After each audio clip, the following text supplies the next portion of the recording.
Thank you all for coming tonight. My name's Karen Gaudian. I am chair of the Lyme Connection. Originally, we were the Ridgefield Lyme Disease Task Force. I want to thank you all for coming. And I'd also like to thank Lucy and the Ridgefield Library for hosting us, and Books on the Common for supporting us by having books available for everybody. It's hard to believe that it's been 20 years since two moms teamed up to host a talk with a doctor who specializes in Lyme disease.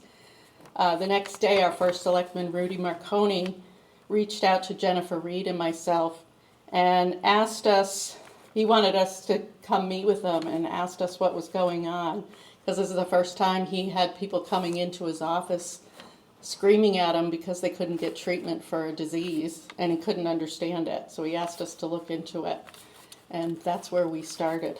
It's funny, Ross just asked me this question. I'm afraid little has changed in 20 years. We're still advocating for proper diagnosis. We're still advocating for appropriate medical care. We're still advocating for the medical establishment to recognize Lyme disease for the scourge it truly is. It's a disease that leaves thousands sick and disabled every year, and it's been sidelined by politics and political influence and financial interests. And unfortunately, we are the ones that are left to suffer. We've worked really hard over these 20 years to help educate the community, and we've spent years going to medical conferences or scientific conferences, hosting conferences, trying to gain as much knowledge and science as we could get our hands on. If you want to protect yourself and your family, I still go out and enjoy the outdoors. It's what I have to do. It's part of living. But you can do so thoughtfully.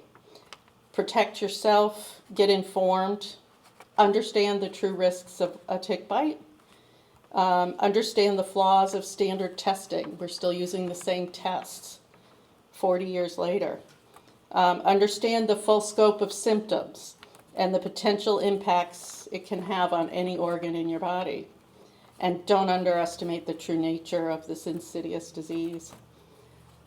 Tonight we are very excited to have Ross Douthat. He is a well-known New York Times opinion columnist, and he is actually author of several books. Tonight he's going to discuss his book, The Deep Places, Memoir of Illness and Discovery. And in the book he describes struggles faced by so many Lyme patients in their search for proper diagnosis and appropriate medical care. He also shares his experience discovering the controversies that surround this malign disease and investigates different paths moving forward. So thank you all, and Ross, you're on. All right.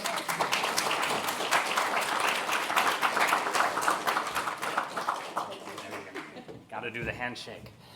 Let me just make sure I have a clock in front of me. Can everyone hear me? Is this a good microphone level? Okay. Thank you so much for that incredibly kind introduction, and more importantly, for all of the work that you do.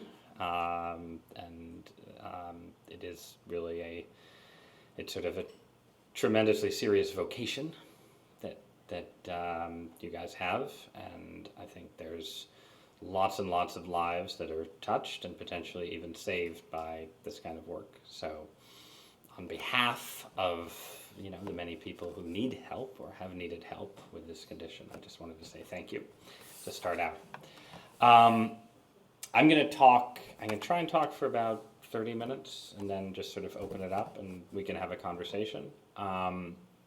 Oddly, when this book came out, it was still sort of the no events period of COVID. So I did a lot of podcasts and book talks on Zoom where you're up in the attic hiding from your children and talking into a screen, and you can't really tell how many people are listening to you. So it's a not completely, but actually somewhat novel experience to talk about this subject in front of a real live studio audience, as they used to say. So thank you all for being here. But if I'm a little bit sort of, slightly haphazard in the way I move through the discussion, it's because I've had less practice with this than, say, a very serious discussion of the future of American democracy or something that, the stuff of my day job at the Times. But I figured I'd just sort of give you guys a kind of very, sort of truncated personal testimony that is sort of, since the meat of the book is personal testimony describing my own experience, which undoubtedly overlaps with some experiences that people in this room or people close to you have had, and then sort of try and pull out a few ideas or, sort of things, things that I'm still turning over or ideas that I was trying to specifically convey, or sort of subjects that sort of open out into broader discussions. And then we'll go from there and talk about whatever all of you would like to talk about. So that's the plan. We'll see how closely I stick to it. But so, personal story first. So I grew up in southern Connecticut, in New Haven, about an hour from here. My mother's family was from Maine, so we have fairly deep New England roots. And when I was in my 20s, I lived in Washington, D.C., and there I married my wife, who was also from Connecticut, who was from a town that is unidentified in the book, but since we're all among friends here, it's obviously Ridgefield, Connecticut. And Abby and I lived in D.C., but we both always had a sort of fantasy of moving back to the Northeast, moving back to New England or Connecticut specifically, getting out of sort of the sweltering humidity and political corruption of Washington, D.C., raising our kids in nature, with fields and woods and all of the good stuff, real seasons, sharp colors, deep snows, everything that people love about New England. And we were both journalists. Abby was at Smithsonian Magazine. I had kind of a dream job at the New York Times. And at a certain point, it became clear that we probably could actually do this, that we could sort of keep our work. Abby was going to pivot to book writing. The Times was okay with me working from somewhere other than Washington, D.C., so we could actually make this move without abandoning our careers. And we had two little girls at that point. They were 4 and 2. We were in a pretty small row house in Capitol Hill, and we decided to just go for it, to basically start wandering around Connecticut with realtors and look for houses. And I, in particular, more than my somewhat more pragmatic and hard-headed wife, had a particular idea of what we were after, that it was going to really be the classic New England farmhouse. There had to be a barn. I had my checklist, and my dad was like, well, what are you going to do with a barn? I was like, well, what do you do with a barn? It's going to be there. It's just going to exist as part of the life. And at a certain point, we put our house on the market in D.C., and the D.C. housing market was extremely hot, and it sold for more money than we had expected, so we were sort of flush, and we hadn't found the perfect house, but there was this house that had been slightly out of our price range that suddenly was in our price range. And it was a 1790s farmhouse with a barn and a guest cottage and a pool and multiple stone walls and a sort of a terraced landscape going down to a field with and woods beyond, and it was what we wanted, certainly what I thought that I wanted. And so we made an offer and got the house, and we're incredibly excited. And right around this time, my wife discovered she was pregnant with our third child.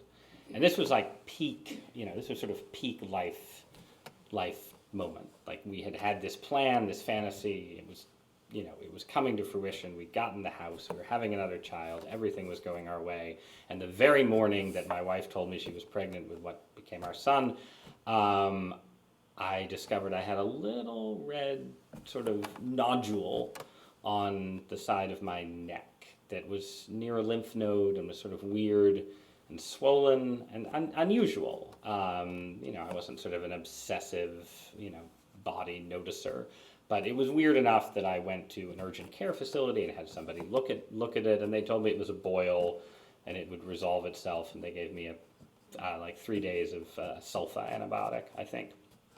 And it did sort of resolve itself over the next week. It disappeared. I never got a bullseye rash and I was from Connecticut. I was raised in New England. I had some sort of vague, general idea about what Lyme disease was, some general idea that there was some controversy around it.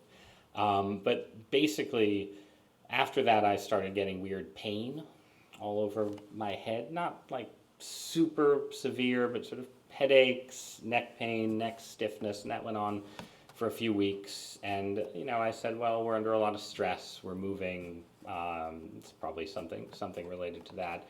And then there came a night, and it was actually right before I was supposed to go on a work trip to Rome, of all places, where I just sort of had a sort of physical breakdown, a meltdown of some kind, where instead of having weird pains in my head, I had weird pain all over my body. I had this sort of vibration in my body, like a tuning fork or something. I had terrible diarrhea. I thought I was having a heart attack or a panic attack or some combination of the two. I eventually went to the emergency room. They ran a bunch of tests. Nothing showed up. I went home and tried to sleep and felt a little better. But this was basically the beginning of a several-month stretch where we were in Washington. We had not yet moved. We owned the house. We were renting back our sold house in D.C. We were trying to sort of prep the house in Connecticut for the move from a distance. And I just became a complete wreck. I had pain everywhere, pain in a different part of my body every day. There was no consistency to it, no rhyme or reason. I would gag and throw up one day. I would have, phantom heart attacks the next. We drove to Pittsburgh to visit my sister-in-law, and I ended up in the emergency room in Pittsburgh twice in 3 days, thinking that I was, having some kind of cardiac event, which of course nobody could find anything for. And I saw doctor after doctor after doctor. I basically, there's a lot of people, I think, who have some kind of chronic Lyme experience for whom it's more of a sort of slow motion descent, where you feel yourself getting gradually worse and you sort of go through a more gradual process of seeing specialists, seeing different doctors, coming up empty. I basically condensed all of that into 10 or 12 desperate weeks where I was like, look, we're moving, we're taking on an immense mortgage, I'm about to have another child, I cannot possibly be seriously ill right now, I have to figure out what's wrong with me. And I saw neurologists and cardiologists and every ologist there was, and basically nobody had anything to offer me except, the end point of various medical journeys was somebody saying to me very sympathetically, this is obviously some kind of psychological issue, and we can, we're going to refer you to a psychiatrist. And I was given a great many sleep aids, anxiety medications, psychiatric medications, antidepressants. I had, again, just in sort of 10 or 12 weeks of doctor hopping, I easily had 15 or 20 different pill bottles that people were willing to try, all of them dedicated to some kind of sleep management, depression management, Xanax, anxiety management, that kind of thing. And the reality was I was very happy to accept the psychiatric diagnosis because I would have accepted any diagnosis. I just wanted someone to say, here's what you need to do. And if what I needed to do was, 5 years of Freudian therapy in order to get in touch with deep-seated issues related to my parents, if that would make me feel better, I would do that. You want to go Jungian, you want to play, plumb the archetypes, the horned figure in one dream and the rabbit in another, what does this signify? I was there for it. Just tell me something to do, right? But what was notable was that the two psychiatrists I saw, and this is to their great credit, one in Washington, D.C., and one eventually here when we'd finally made our way up. The one in D.C. didn't know what was going on with me, but said, I'm 95% certain there's some physical issue here. This just does not seem like a primarily psychiatric condition. And the psychiatrist I saw here in Wilton, I think, when we finally somehow dragged ourselves up and made the move into this dream house that now, in my imagination, slightly resembled the Overlook Hotel in The Shining, she said, well, have you thought about a tick-borne illness? As did the very nice family doctor who we saw when I first showed up here. So basically, there had been some talk of Lyme when I was in DC. There was, some discussion. One person suggested I could take doxycycline for a week and that might make me feel better. So I had sort of had, you move between different ideas, and Lyme had been one of the ideas while we were in DC. But it was only when we were up here, predictably, that people started saying, yeah, we see a lot of weird stuff here in Connecticut, and maybe you should just try a course of antibiotics, or a more serious course than whatever I had done in DC.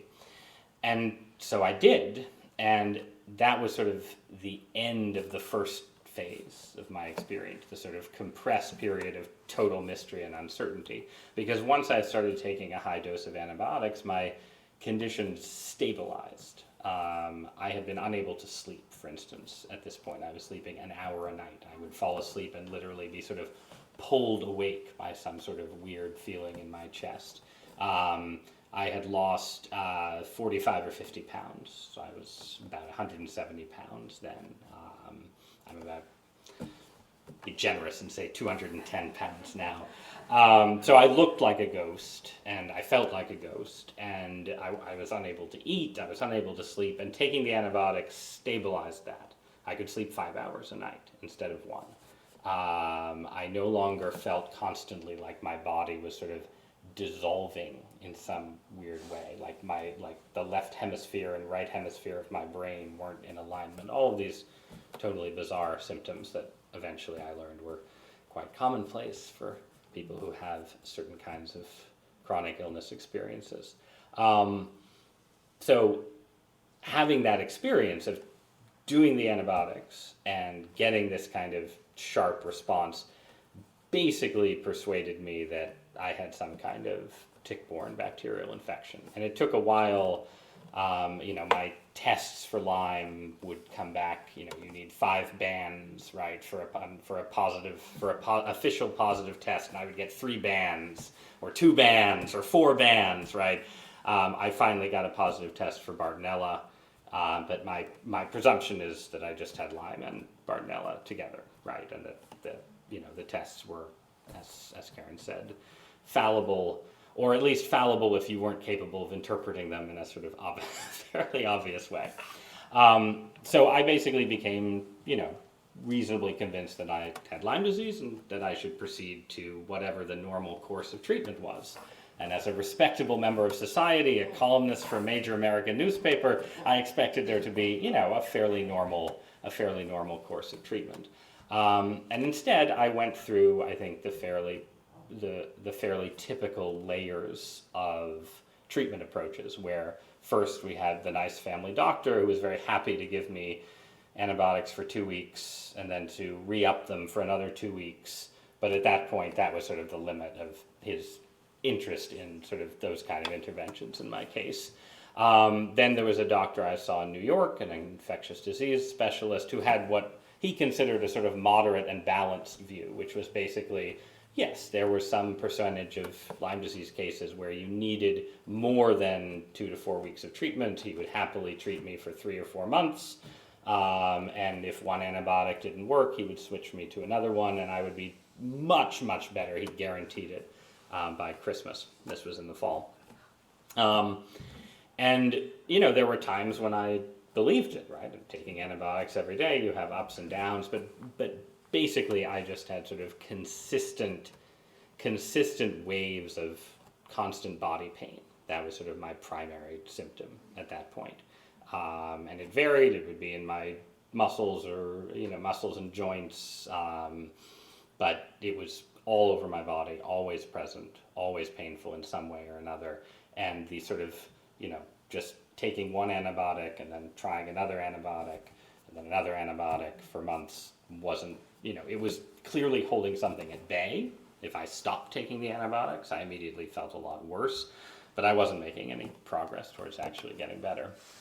And so then I actually took the plunge into sort of what I, think of as sort of the full experience of Lyme treatment, where you go to a doctor who is willing to treat you with multiple antibiotics, other stranger substances, and to tell you from the outset that this could take anywhere from 6 months to 2 years to something beyond that for you to achieve not full recovery, but some kind of remission, stabilization, something approximating health.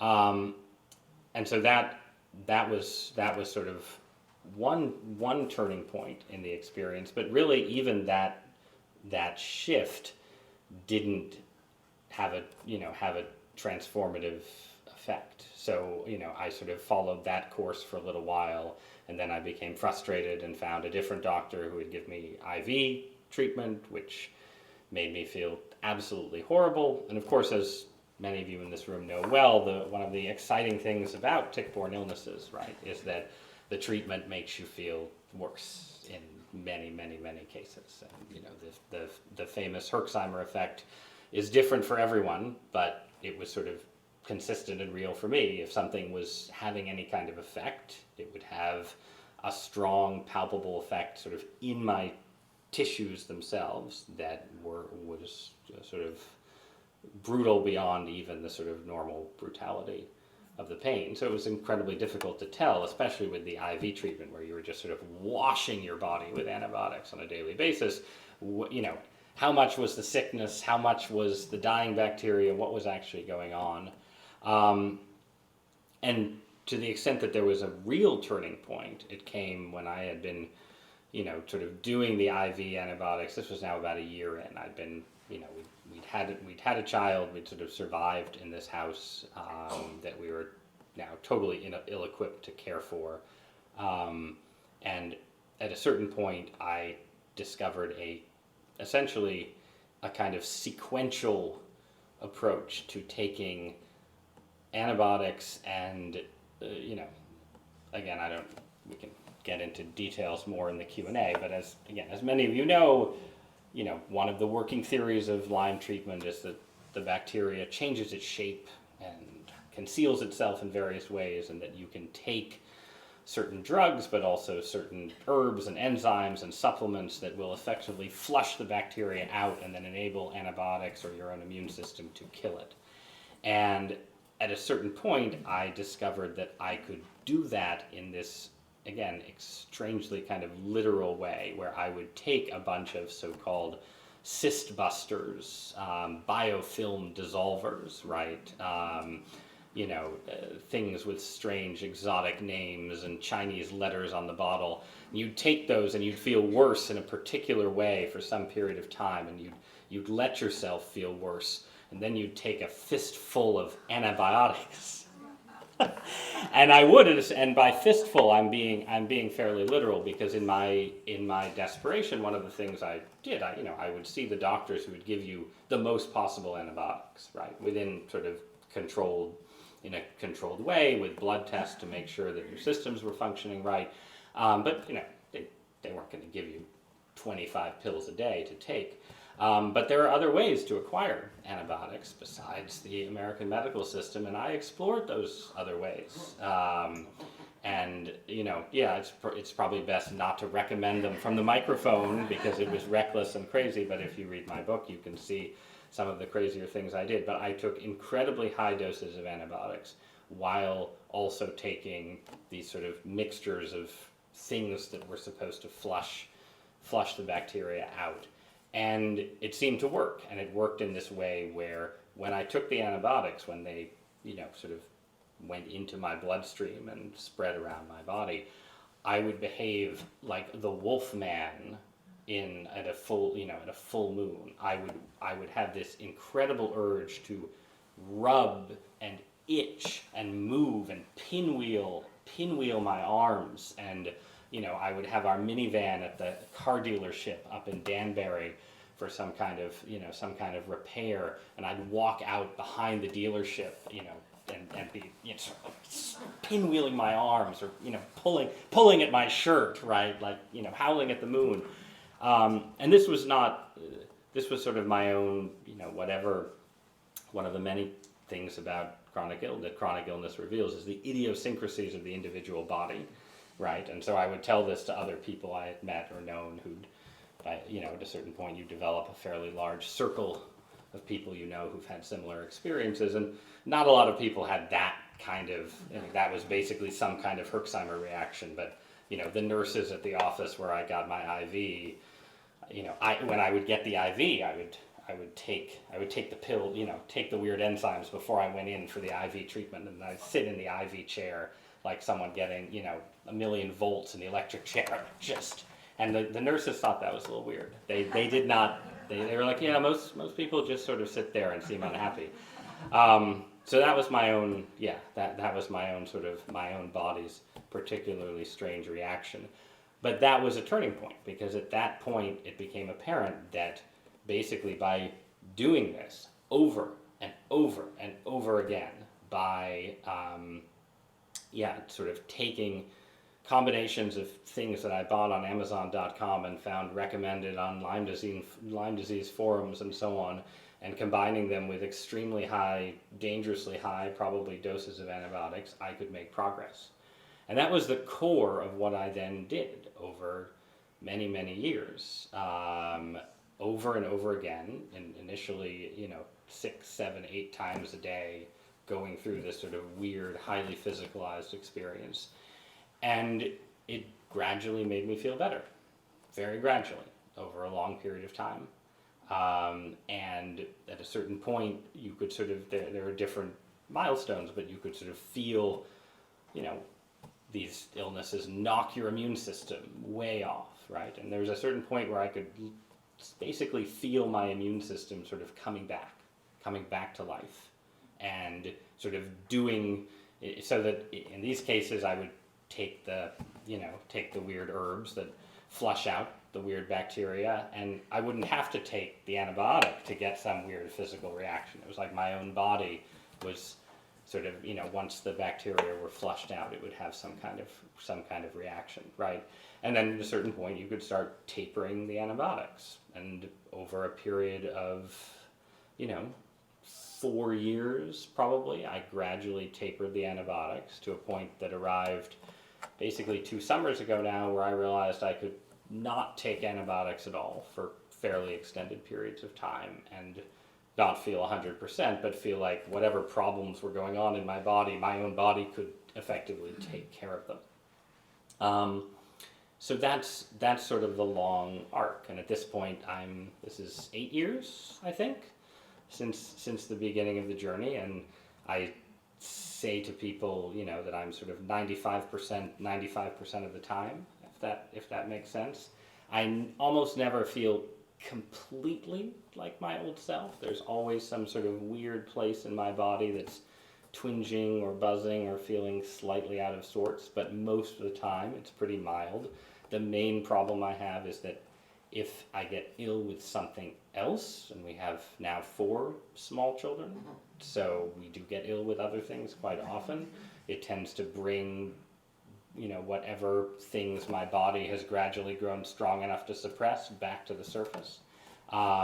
We got COVID very early in COVID. That brought a lot of things back to the surface. So I wouldn't say that I've reached a point of sort of full health or total remission.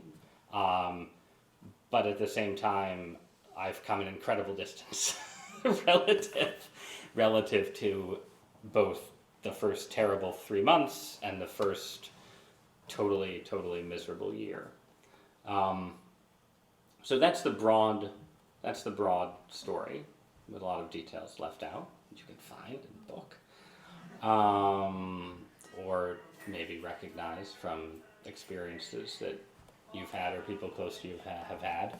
But I also want the other associated thing with this is that this story, even with the weirdness of my own bodily reactions and the weirdness of the things that I ordered and the combinations that I myself made, the sort of weird self-doctoring, did. Even what I've just described is sort of, it's fairly straightforward. It's antibiotics plus a bunch of herbs and enzymes. That's within spitting distance, at least, of mainstream medicine. But of course, you try a lot of other things too, right? And I feel like every Lyme or tick-borne illness patient, if you get 5 patients together in a room, between them, they will have tried almost all the weird things. One person will have done ozone therapy, one person will have done this, one person will have gone to Europe for this protocol, and so on. I did a bunch of weird things. The weirdest, I guess, was I bought a Rife machine. How many of you have heard of a Rife machine? Okay, yeah. So all right. For those of you who haven't heard of a Rife machine, a Rife machine. So about 70 years ago now, there was a doctor named either Raymond Royal Rife or Royal Raymond Rife, I can never remember which, who claimed to have developed a mechanism whereby using sound waves, you could make bacteria shatter, much the way wine glass would shatter if an opera singer hits a particularly high note. And he, this was rejected by the medical establishment, and he went to his grave a ruined man. But this idea or this technology was then rediscovered at a certain point, and at some point people began manufacturing. There are different varieties of this, but the one I had was basically a box, what's called a frequency generator, that is hooked up to things that you hold in your hand, or place you can put pads under your feet that generate frequencies that are not audible. They are sort of passed from the machine through your body that are, again, supposed to kill not just Lyme bacteria, but all manner of things. So if you order one of these Rife machines for the low price of $1,800 from the noted medical authority known as the Internet, it comes, at least the version I had, came with a book of frequencies listing not 10, not 50, but hundreds or thousands of frequencies connected to hundreds and hundreds and hundreds of diseases, many of which I had never heard of, that suggested that there is an entire network all across America or the developed world of people doing experiments on their own with this kind of technology and figuring out which frequency seems to have some effect on diphtheria, let's say. And it's to get the box and to get the book is like wandering into like a Thomas Pynchon novel, or some sort of weird mixture of paranoia and Americana and hucksterism, right? You read this, you're like, well, this is obviously, there's some charlatanry here, right? Clearly. And I give you that sort of absurdist preface because this was the weird technology that seemed most obviously to just work, to my sort of amazement, right? It had exactly the same effect as taking a high dose of antibiotics to the particular Lyme frequencies. I have also experimented with other frequencies as well, but we can save that for the Q&A. But I at a certain point in that transition I described, where I was gradually tapering off antibiotics, the Rife machine became an important part of my everyday life, where I would say, today I will not take any antibiotics, I will just go use the Rife machine if I start feeling crappy, basically. Or I would carry the Rife machine on vacation with us. I'll say something about the family dynamics of chronic illness in just a second.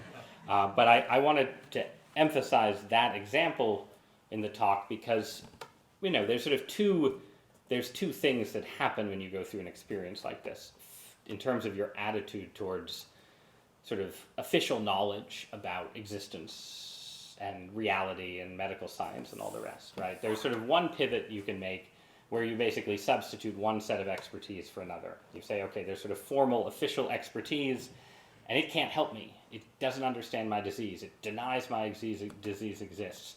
But then over here, there's another set of experts. They have their own medical society. They take patients. They have degrees from Yale and Stanford and respectable places. They have a coherent theory of the disease. They will treat me. And so by going to them, I'm leaving sort of establishment knowledge behind, but I'm still in the realm of sort of official, formal, academic wisdom in some way. And that's, I think quite reassuring, and understandably so. But then there's the other pivot you can make, and the Rife machine was my example, but everyone has their own example who goes through something like this, where you try something that is just much further outside of that box and is much closer to the line where you're into crankery and quackishness and so on, and it works for you and for other people, or they wouldn't have recommended it to you. And that's a kind of different and sharper break. That inspires, I think, a sort of deeper skepticism and uncertainty, or maybe a deeper wonder and hopefulness about the strange complexities of existence. But either way, both of those things happen. In the book, I sort of use a slightly different metaphor where you're sort of going through different levels of the floor.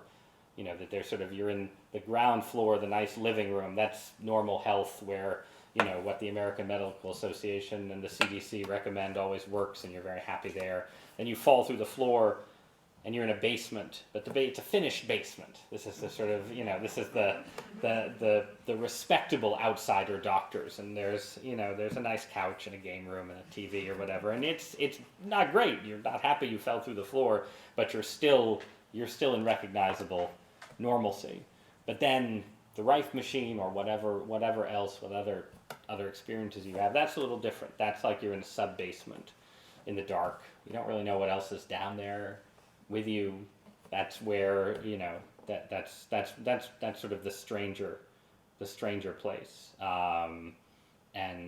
But yeah, you sort of can't help at some point anyone who spends years trying to get better from something bizarre will end up in that sub basement and will come away with a slightly different perspective on the world. So that's a story, some observations about the weirder things I left out of the story. Let me say a few other things just quickly about how different things to think about, or that I thought about in the storytelling. And one, so I mentioned family, right? And again, people in this room know this well, but one of the central things about any illness like this is that the person who's sick is not the only person suffering, right? As I mentioned, my wife was newly pregnant when this started. We were making a big move to her own hometown, and but moving her to a slightly eccentric farmhouse maybe that her husband had picked out, right? And there was a way in which basically even though it was her hometown, I had sort of kidnapped her, right? It was like, your husband, who you trust and love and assume is a normal, sane person, has kidnapped you and taken you into a Stephen King novel. And there you have to live together. I wasn't going into any offices then. I was working from home. I'll say something about that too. But, we had tiny children. She had a new baby. And, I could tell when things worked and didn't work. But she just had to listen to me talk about my theories, especially in the phase when I had a new theory every day, right? And first your husband is saying, well, I don't have a positive test for Lyme disease, but I'm sure I have Lyme disease, honey.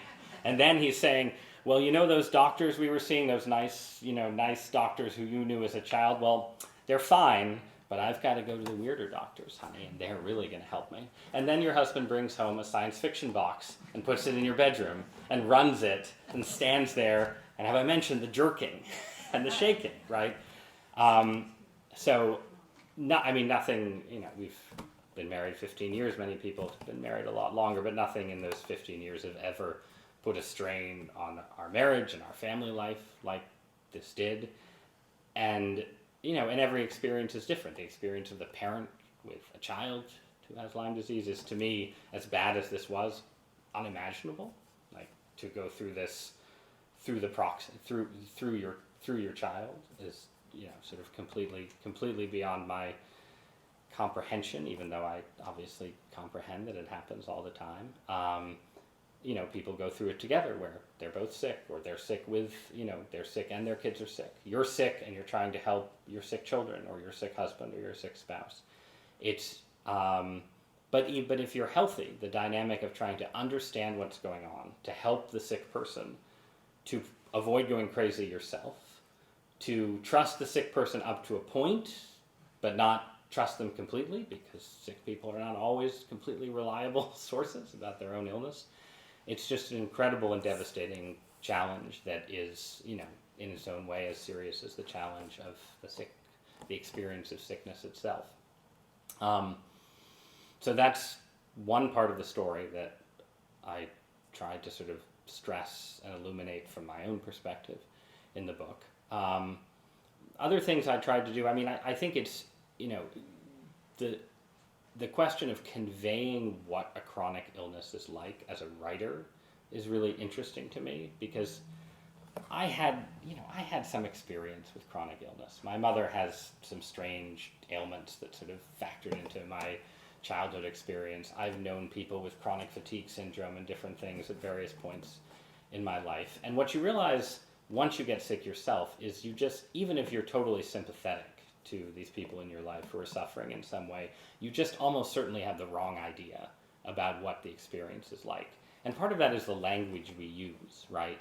If you say that someone has, joint pain, well, everybody has joint pain every now and again, right? Like if I'm a healthy person, I know what joint pain is like. I've, run laps when I'm out of shape and felt horrible the next day. Or if you say you have brain fog, who doesn't have brain fog, right? We're all tired all the time. I had, tiny babies keeping me awake and had to go, pretend to be an esteemed pundit the next day. I know what brain fog is like, right? And you imagine basically a sort of dial where, 5 is normalcy and 6 and 7 are normal, not feeling so well, and then chronic illness is probably just an 8, right? It's a little, but in fact, it's not. It's completely different.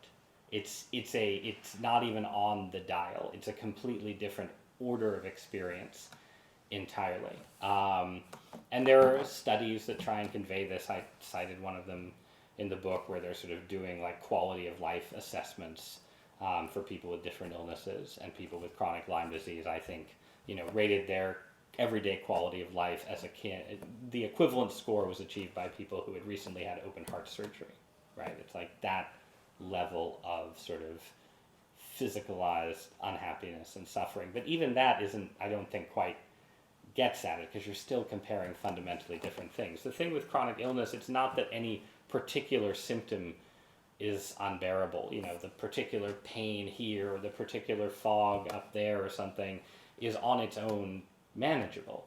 It's the combination of them, the unpredictability of them or the predictability, the way that they make you feel, above all, that you're just a prisoner in your own body.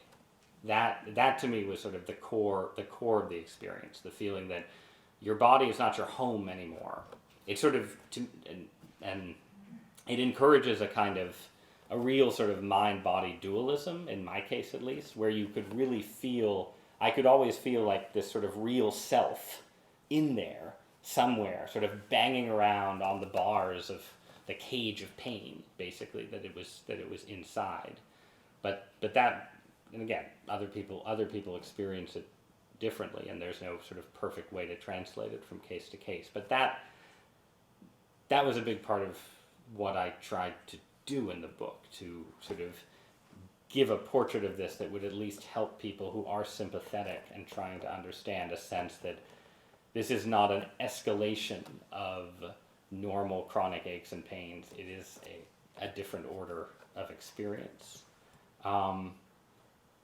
And then related to that, I think, is this question, the question of incomprehension, right? The question that you brought up of like, what changes things? Why don't things change, right? Like why, when so many people are sick in a wealthy and highly educated and influential part of the country, right? Like the number of times I would be in some random cable TV green room, and I would be in a point in my experience where, if you ask me, hey Ross, how's it going? I would give you 10 minutes on how it was really going, whether you wanted it or not. And again, you'd elicit something from someone else. They'd say, oh yeah, my spouse was diagnosed with a brain tumor and actually it turned out to be Lyme disease, right? Or, just sort of, or I had Lyme disease 10 years ago and I've never gotten rid of the back pain. Like prominent people, pundits, and people in my industry for whom this is sort of a backdrop. Like this is not a disease that is afflicting people abandoned by American society. I mean, it does afflict them too, but sort of the geographic concentration of the disease means that tons and tons of people have it who are, people of influence, people of means, people with, you would think, the capability to convince the world around them that this is fully real. And why that hasn't happened, or, it's happened in some ways, in some cases, but why it hasn't happened to the degree that we need is itself a really interesting question. And I did spend, I think, one thing that I was very conscious of was that I wasn't going to write about the book until I got I wasn't going to write about my experience until I got a certain degree better, where I could sort of calm the emotions that surrounded this experience, right? Because when you're at your sickest, you're so angry. You're just so angry at the fact that, this is happening to you, and the system not only can't help you, but won't even admit that you need help to begin, right? It's so easy to sort of feel that anger all the time and let it consume you. And so it was really important to me to have some distance from that intensity of emotion when I wrote about it, to try and write sympathetically about the experience of the outsider who doesn't get it, who doesn't want to acknowledge what's happening, the doctor who just sort of dismisses you, and so on. Because there really is there's clearly a sort of dark feedback loop connected to the way these kind of illnesses work, where their effects on the suffering help ratify in the minds of the non-suffering that the suffering person can't be trusted. That the suffering person is transformed to such a degree that they are likely to come across as unreliable to the people to whom they present themselves for treatment, right? And you're aware of this as a patient. With Megan O'Rourke, who is a journalistic colleague and friend of mine who wrote a book about chronic illness. She and I have talked about this a lot, the way at a certain point you learn as a patient going to doctors to sort of edit your own experience. You don't tell the doctor everything that's going on because you know what they'll think, right? You pick out a certain set of things that you want them to address, and you try and act reasonable. I spent so much time acting reasonable in doctors' offices, right? So obviously patients do sort of try to adapt to the reality of official skepticism. But the sicker you get, the harder it is to play that part, right? The harder it is to adapt in that way.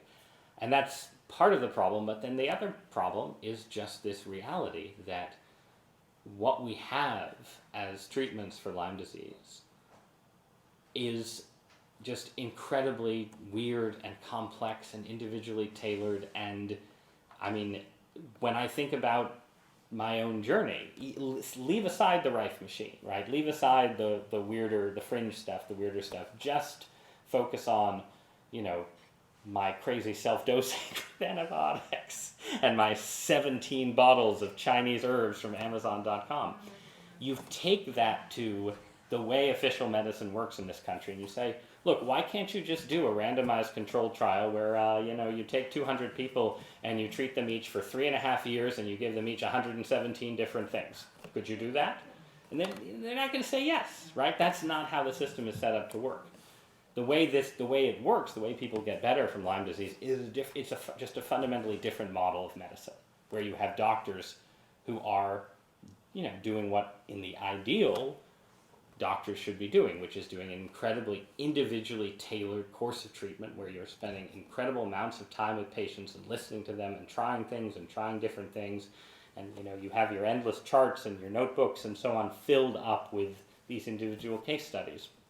But I don't think we should be surprised that, given the gap between that ideal form of medicine and the way medicine is just practiced in normal ways, not for Lyme patients, for everybody in this country, the way it works, that it's hard to take what we know or what we've learned from this very particular and specialized world and say, here's how you translate it into a system where doctors see you for 10 minutes and have tons and tons of patients waiting and don't have time, right? It's just I don't have an answer of how you exactly get over that hump beyond, of course, the continued search for more effective treatments that don't need to be as individually tailored. But when I think about my own experience, I can understand why someone who hasn't experienced chronic illness would listen to my story and be deeply skeptical that this could be, that this is like a reasonable course of treatment to give to the next patient who walks through the door. And that brings me to the last point that I'll make here, and then we can just talk a little bit. But I think the challenge with Lyme disease for me, for people like us, is a small example of a larger challenge for really everyone in American society right now, right? Which is when institutions fail you, and institutions have been failing in America in various ways for my entire adult lifetime. And when you discover things that are true or seem to be true that official institutions don't recognize or can't acknowledge, how do you not allow that combination of experiences to sort of send you spinning so far off to the fringe that you can never get back to the center again, right? Like, how do you balance open-mindedness and a reality and a deep awareness of institutional fallibility with a recognition that, sometimes the CDC gets things right? Like, official medicine is wrong about Lyme disease, but that doesn't mean it's wrong about absolutely everything. And, your great doctor who helped you in 16 different ways, the 17th thing he says might actually not be true and might be a conspiracy theory, right? That can happen. And this applies to Lyme, it applies to debates about COVID, it applies to a whole range of public policy debates. There's a real need for Americans as citizens, as consumers of news, readers of the New York Times, voters, Republican and Democrat, to figure out how to balance a reasonable skepticism about institutions with I guess you could say a reasonable skepticism about ideas and forces outside those institutions, right? You don't want to discover that you don't trust Anthony Fauci anymore, but just immediately place all of your trust in some other figure because they happen to be opposed to Fauci or whoever, right? Would be the COVID example at a particular moment. And I'm not going to tell you that I've found the perfect balance, but I think the imbalance is crucial to understanding a lot of our derangements right now. That you have a lot of people who haven't experienced, for whom the world has worked pretty well, and institutions have worked pretty well, and they don't understand why people outside these institutions, whether they're on the further left or the further right in politics, or whether they're chronic Lyme disease patients or long COVID patients or anything else, they don't understand why those people don't just trust the system. And the people who've been betrayed by the system don't understand why anyone could believe the system at all anymore. That's not the only kind of polarization we have, but it's a really, I think, important and significant kind that extends. It exists at the place where medicine meets public policy, meets a lot of other issues about the world. And one thing that I've taken away from this experience in my own work, where something that I try to apply, I write about just about every issue under the sun, right? So I have a lot of opportunities to apply this, but you want to be open-minded about the world. You want to be radically open-minded in certain ways. If someone tells you Jeffrey Epstein was assassinated in his jail cell, you want to give them a hearing. If someone tells you they saw, a UFO, listen to them, right? Someone tells them that the ghost of their dead mother appeared to them and told them things that only she would know. I'm there for that story. I really am. No, I'm being perfectly sincere. But you don't want that open-mindedness to turn into a kind of dogmatism where, someone says Jeffrey Epstein was murdered in his jail cell, and you say, that's right, and I'm building my entire political identity around that truth, right? You want to proceed with open-mindedness and also with caution, and this is certainly true in issues of medicine and treatment and everything related to that. So I'll just leave things there with that sort of, that's the place where this, I think, really applies to the work that I specifically as a journalist do in other areas, but also just sort of the particular obligations of U.S. citizens at what is, I think, a very fraught and strange and interesting, but also difficult moment in world history. So, yeah, that's probably enough. Thank you so much.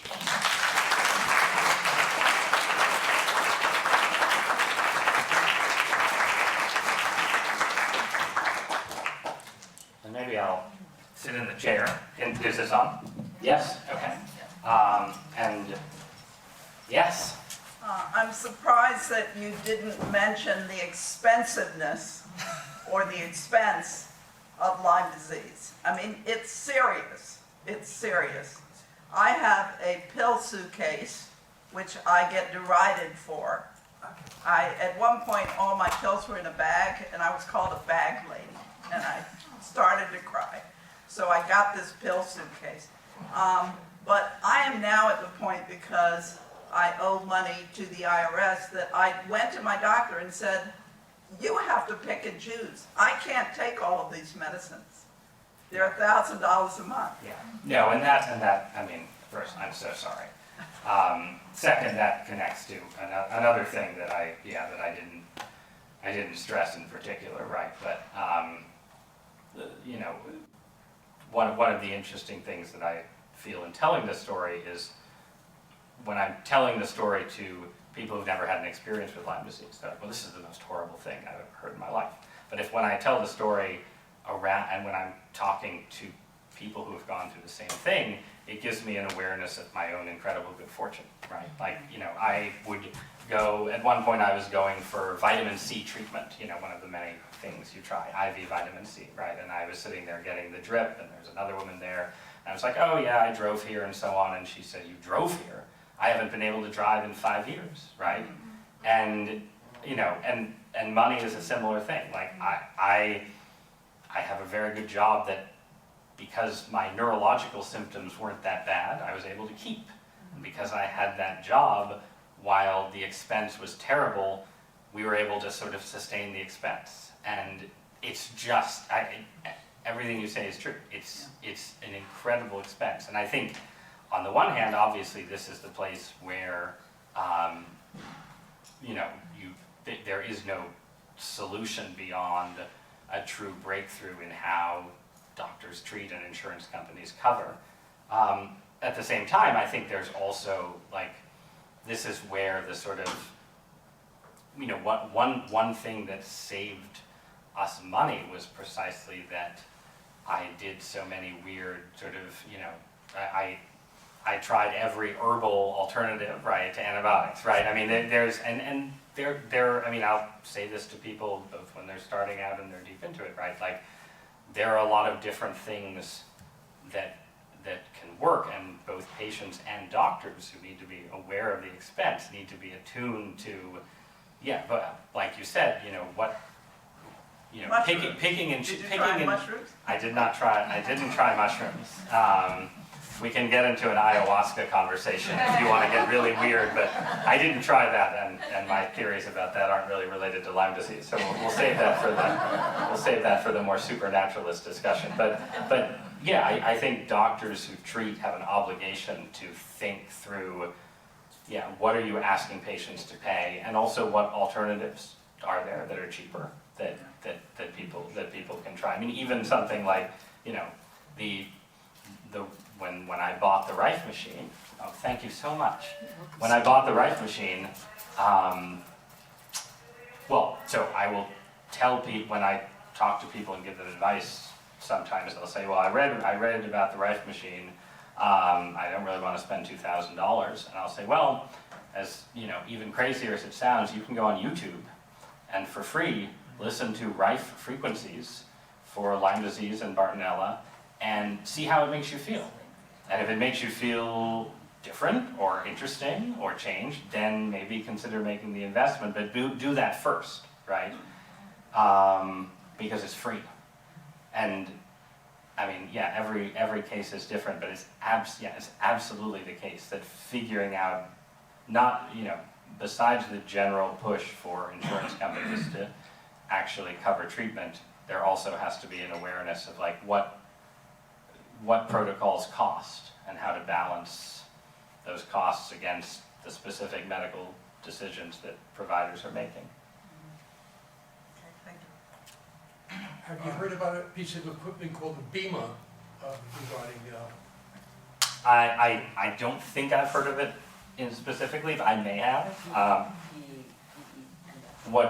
What's its mechanism of operation, if I can ask? it's a mat you lie on, it's got a vibrating effect too, that you don't actually feel, just helps blood circulation Yeah. in particular. Well, I mean, but it's not magnets. It's PEMF? What is that? Do we know what that stands for? Um, Yeah, it doesn't matter. Pulse electronic, Okay, Magnetic, maybe. magnetic. because I did do the treatment Frequency. where people put magnets on your body. I did that, which is not, I was just curious if this was sort of relying on that theory. That one has, the other thing is I describe things as fringe, but the reality is you can find some scientific papers looking at the effects of magnets on bacteria colonies, right? Like you Yeah. can find, there is a woman, a mother of a Lyme disease patient who's made it her business to research Rife technology, because the Rife machine was what got her daughter better.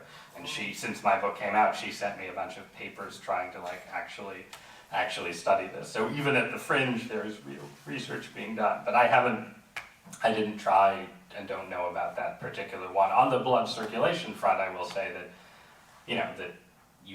there's a point with Lyme where you just can't exercise, and exercise makes you feel worse. There is also, I think, a tipping point in people's recovery when exercise becomes incredibly important, and the circulation of blood alone can do really good Did you things. say that exercise makes it worse? Is that what you said? I think when people, look, so everything I say this is not 100%. Right, exactly. My basic view is that there's sort of an immune system tipping point, right? Like I said, where there's a point at which your immune system starts to have capacities to actually handle the bacteria that are flushed into your. So, for instance, I went to a masseuse for a little while. This was like midpoint, like 3.5 years in, and I had the masseuse. The first time I saw her, she did a very gentle massage. And I felt a little bit worse for a day, and then I felt good, or felt a little better, right? And then later she did a deep tissue massage, and I fell off a cliff for a week, right? Because, basically you have stuff in your tissue, right? And so the question is like, there's some kind of ratio of how much is coming out versus what your body can handle. Yeah. And when you're really, really deathly sick, if you do something really physical and let a bunch of it out and your immune system can't handle it, it's not going to help you, right? But if you reach a point where your immune system is doing pretty well, so like now, I ride my bicycle up East Rock in New Haven. I don't know if any of you have ever been there, but it's like, it's a legit like 30-minute uphill kind of thing. I do that 3 or 4 days a week, and I feel good afterwards. Never would have been able to do that, in year 2 or something of treatment had I done it. And honestly, the first few times I did it, it like clearly brought things out and made me feel worse. So that's, in my case, which is not everyone's case, but it seemed clear that I was just always looking for ways to surface things that are buried, but then also to find the balance between how much you surface and how much your body can handle. And so I think if I got a deep tissue massage now, it might be a good idea. At the point when I got one, I was not yet prepared to handle what was unleashed by that.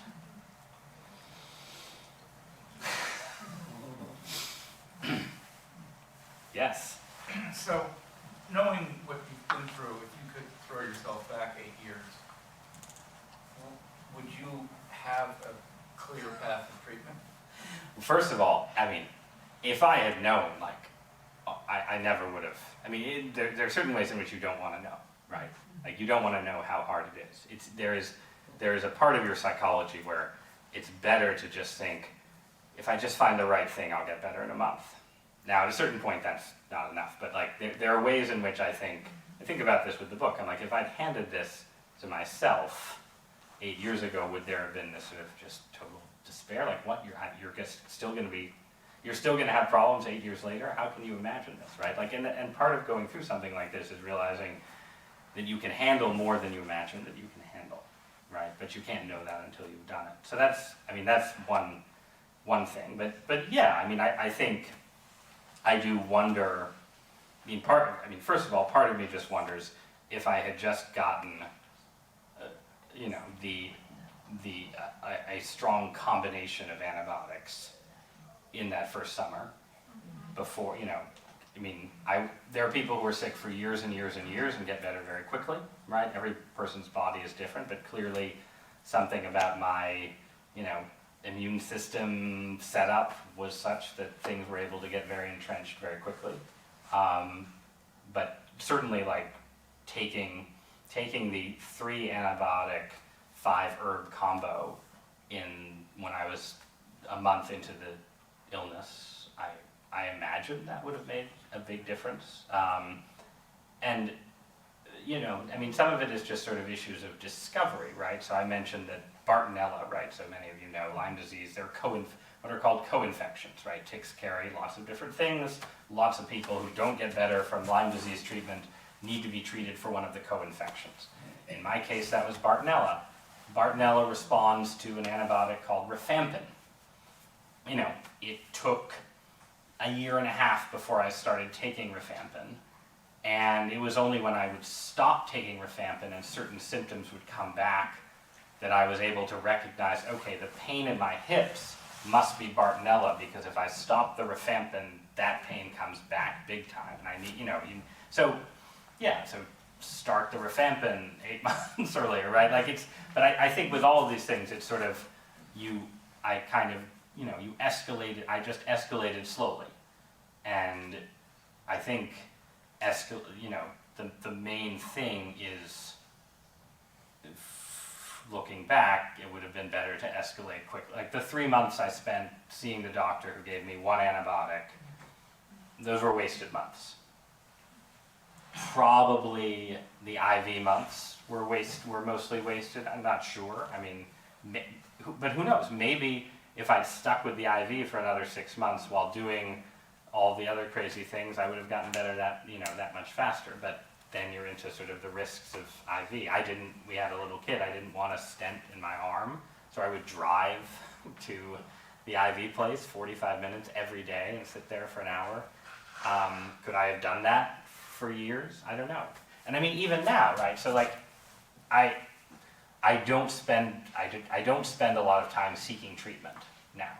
At my sickest, it was like all I could think about, right? But now I'm high functioning, I feel good a lot of the time, but sometimes I think, I'm 43, this stuff is still in me, shouldn't I be doing more, finding the next magnet therapy, right, the next thing, because when I'm 60, my body's going to be weaker and it's going to come back in a big way, right? So even now, I have uncertainty about, I'm not, the only time now that I really try things is when I get a big flare-up after I'm sick, and then I'm like, all right, I'm going to go back to my cabinet of curiosities, my suitcase of bottles or something, and try something. But most of the time, the goal is not to think about it, right?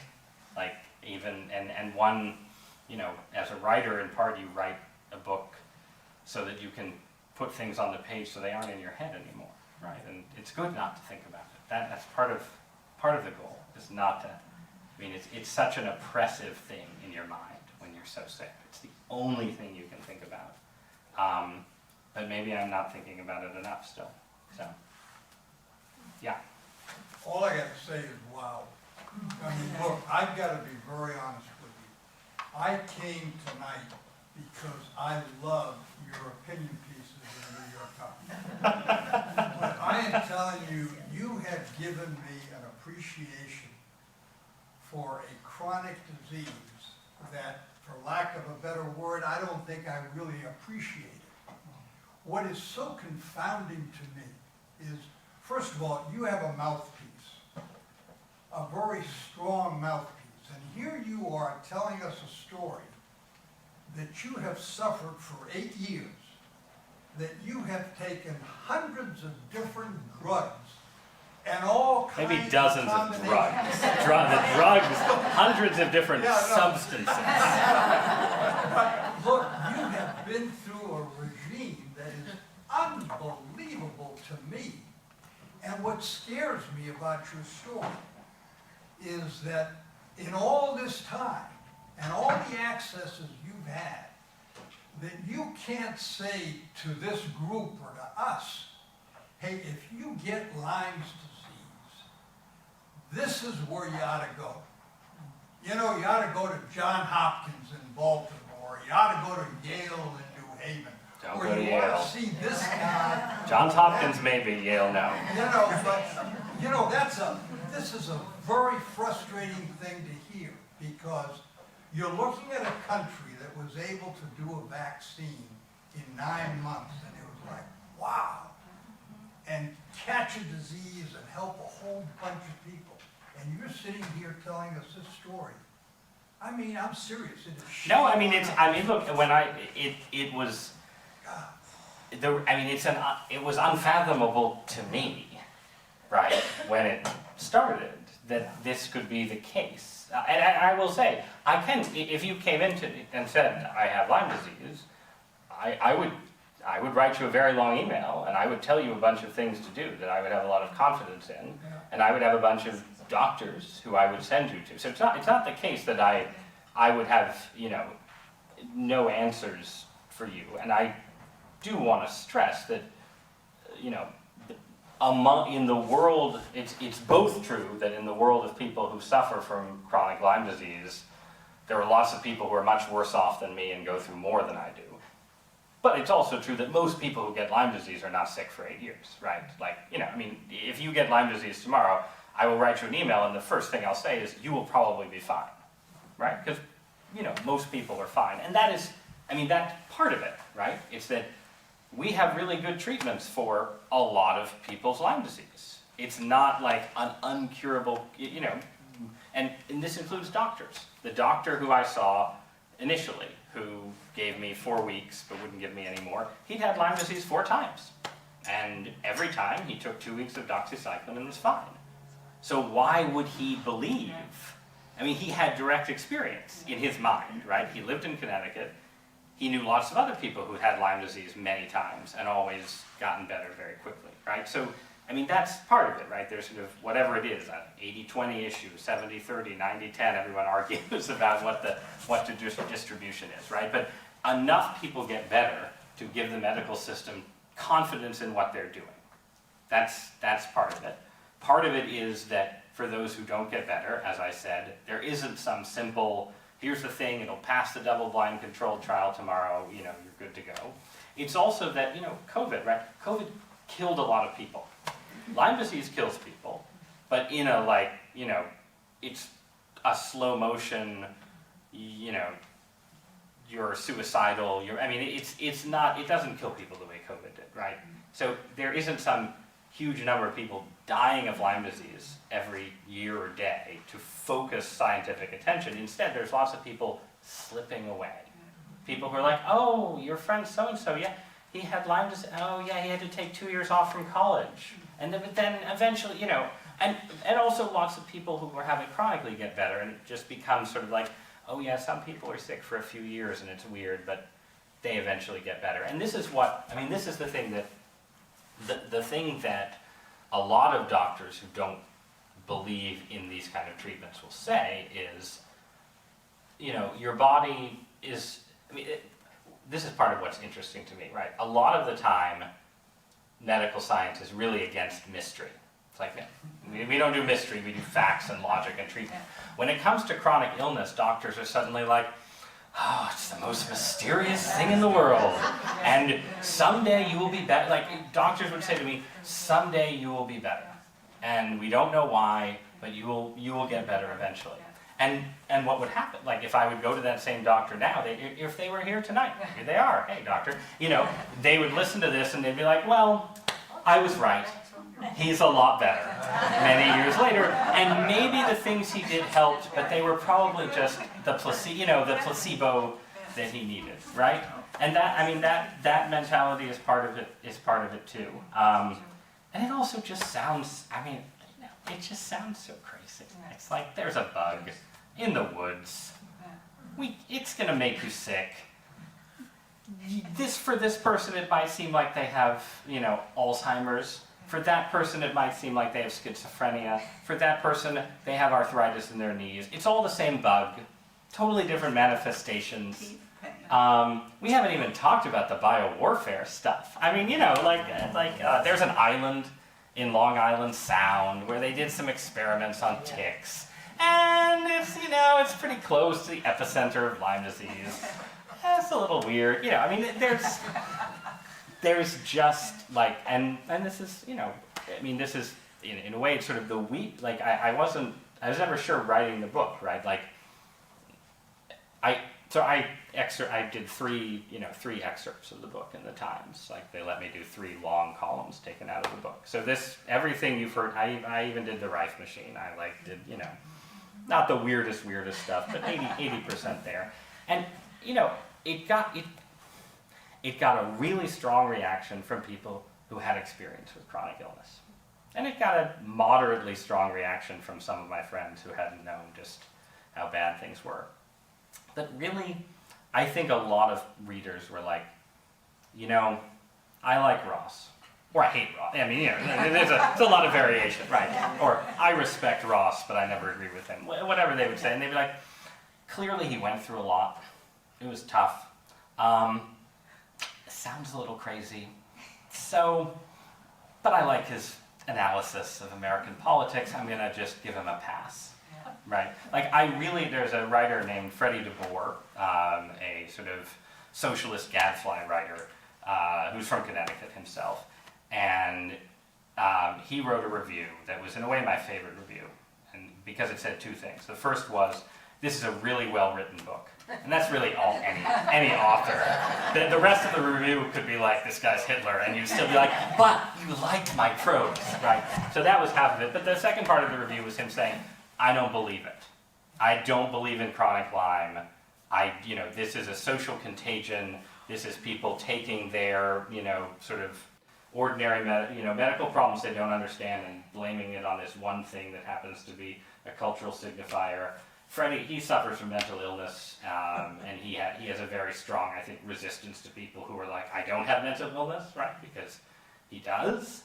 But I really appreciated that review, and because it just came out and said it. And I think a lot of people I know who read these columns or maybe read the book thought it, but like me and respect me and don't want to say it. And it's good to say it, right?